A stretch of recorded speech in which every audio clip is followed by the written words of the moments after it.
that. You know, when Weisselberg decides to come forward and testify and is given immunity, that's really a key to the kingdom in a sense. You know, the fear of anybody, if they are involved in any kind of criminal conspiracy, the fear when you're doing that is that your accountant is going to talk.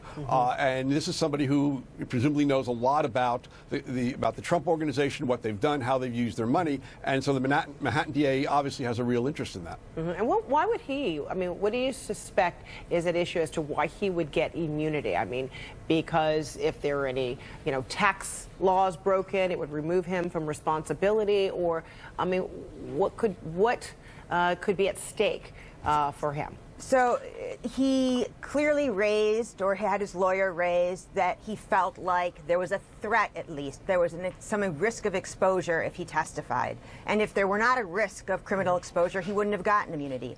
We don't know specifically what that risk was, but we can certainly guess. And we can talk about, you know, look, if I worked at an organization where the CFO had just testified under a grant of immunity, a longtime lawyer had just pled guilty, and there were at least 4 essentially criminal investigations going on. Boy, I'm working at a troubled organization. I mean, when I look at all the different parts of this case that are starting to come together, what we haven't seen yet is we've seen spokes of a conspiracy, we haven't seen the wheel.